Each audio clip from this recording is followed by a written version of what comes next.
Salut tout le monde, c'est Tosh pour Scanner Fishing. Je vous retrouve aujourd'hui au bord d'un petit lac aveyronnais. Vous le voyez derrière moi, c'est le lac de Bages. Et ce lac avait pour spécificité d'être un vrai terrain de foot, sans structure, sans rien du tout pour protéger le poisson qui l'habitait. Il y a quelques années, la Fédération de l'Aveyron, avec plusieurs acteurs, dont l'EDF aussi, ont décidé d'immerger des structures artificielles dans ce lac pour voir si ça pouvait apporter protection et sécurité et lieu de confort pour les poissons qui habitaient, pour les rares poissons qui habitaient à l'époque. Aujourd'hui, c'est le suivi. La fédération a fait appel à 2 plongeurs. On va faire un petit tour aussi avec l'éco-sondeur d'Arnaud pour vérifier un peu s'il y a de la présence sur les habitats. Et puis on va voir un petit peu ce que ça a donné au bout de 2-3 ans d'immersion. Voilà, on va voir s'il y a des poissons sur les structures. Les plongeurs vont nous faire un compte rendu des espèces qu'ils voient.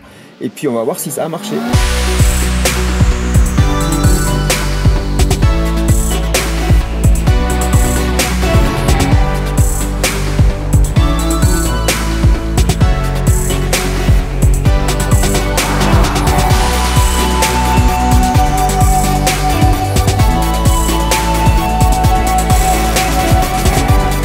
Donc là, Arnaud, c'est lui. Et il est en train de regarder l'écho qui est là, où sont les récifs. Et puis les plongeurs vont aller dessus pour voir un peu ce qui se passe en dessous.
C'est un récif que vous avez posé alors?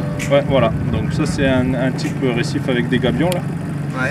Et donc là ce qui est intéressant sur le truc, c'est qu'on voit bien le récif, donc la structure pyramidale. Et derrière on voit des poissons là qui sont suspendus là. Ah ouais. Donc les plongeurs, c'est ce qu'ils nous ont dit. Ils ont dit les alevins là, c'est les alevins de perche et de cendre a priori. Ouais. Ils zonent plutôt autour des structures et dès qu'il y a quelque chose qui s'approche, donc là en l'occurrence le plongeur, qui rentrait bien dans la structure pour venir s'y cacher, donc voilà, c'est que ça fonctionne, hein, c'est fait pour ça, c'est des caches. Le but des structures que tu as mis là, c'est vraiment quoi alors l'idée c'est de faire des caches, donc des supports pour les poissons, parce que le lac de Bages, on s'est rendu compte quand on l'a vidangé que c'est une grande piscine en fait, il y a très peu d'habitat pour les poissons. Donc au niveau des prédateurs et au niveau de leur cycle de vie, ce qui est intéressant pour un poisson, c'est d'avoir des zones pour se cacher. Le poisson c'est pas compliqué, il faut des zones pour se reproduire, des zones pour se nourrir et des zones pour se cacher. Sachant que certaines zones peuvent faire les 3 en même temps.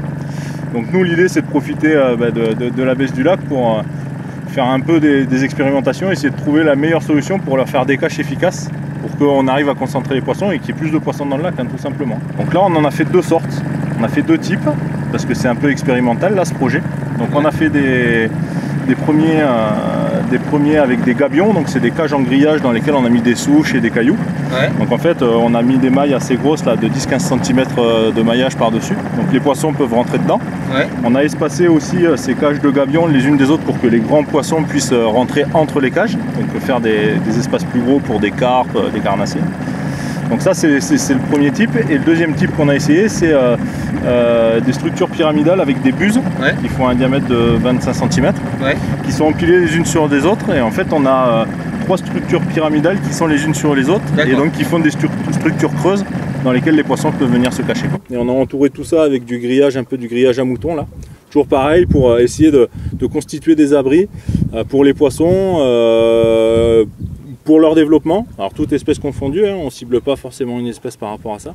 Et puis aussi par rapport à la prédation du cormoran par exemple, où on sait qu'ici il y a un peu de prédation du cormoran l'hiver et comme ils n'ont pas beaucoup de cache, on se dit voilà, on va essayer de profiter pour faire ça. C'est juste leur zone de confort, en termes de température, d'oxygène, là, ils doivent trouver juste ce qu'il faut. Et ils sont tous là.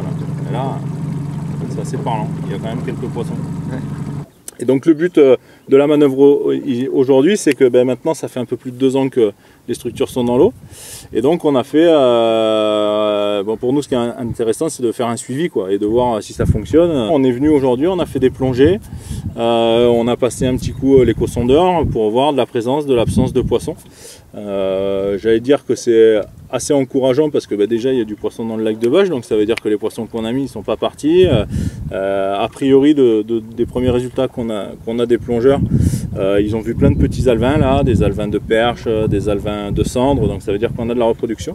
On va poursuivre ces suivis là plusieurs fois dans l'année. Moi j'aimerais bien en faire en hiver aussi, là, quand les poissons sont un peu plus prédatés et un peu plus proches du fond, pour voir s'ils sont utilisés aussi comme zone de tenue, là, ça parlera aux pêcheurs. Et puis voilà, poursuivre ça et essayer d'avancer là-dessus pour le mettre en place sur d'autres lacs plus ou moins grands. Vous avez vu du poisson? Par contre, il y a beaucoup de perches, grosses perches. Ah ouais? Alors des alevins, il y en a. Ouais, je les vois à l'écho là. Ah ouais? Des alevins de perches peut-être. Ouais, je les vois à l'écho là. Il y en a.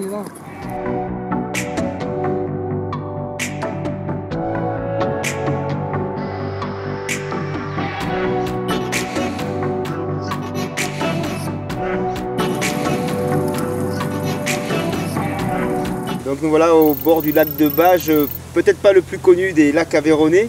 Non, effectivement, c'est pas le plus connu parce qu'il est petit et surtout on ne peut pas naviguer dessus. Aujourd'hui c'est exceptionnel, nous on a pu aller dessus avec des plongeurs, mais c'était pas pour la pêche et puis sachez bien que c'est totalement interdit, qu'on a une autorisation spéciale pour la journée uniquement. L'objectif de cette plongée donc aujourd'hui c'était quoi finalement? C'était de voir ce qu'étaient devenus les aménagements qu'on avait fait en 2015. Donc une satisfaction quand même de retrouver nos aménagements, de savoir qu'il y a sur quelques-uns des petits alevins qui sont fixés, notamment de la perche et du cendre. Après, il faudra revenir voir plus tard, au mois de novembre ou décembre, pour voir si tous sont colonisés ou pas. Là, on a peut-être des problèmes de température et d'oxygénation de l'eau. On ne sait pas trop, on est quand même content d'en avoir trouvé à quelques endroits. J'étais très content d'accueillir Denis Porakia du club de plongée de Rodez et qui est aussi vidéaste puisqu'il a fait Eau et Lumière, il a tourné ce film qui est sorti il n'y a pas longtemps sur la vallée du Lot et c'était quand même une journée exceptionnelle puisqu'il nous a fait demander des autorisations à la direction départementale pour avoir la possibilité de naviguer et effectivement on a profité qu'EDF est en travaux sur certaines canalisations entre les grands lacs aveyronnais et une stabilité de l'eau qui nous a permis de venir plonger en toute sécurité et de naviguer, ce qui est, je le répète, c'est important, totalement interdit en temps normal.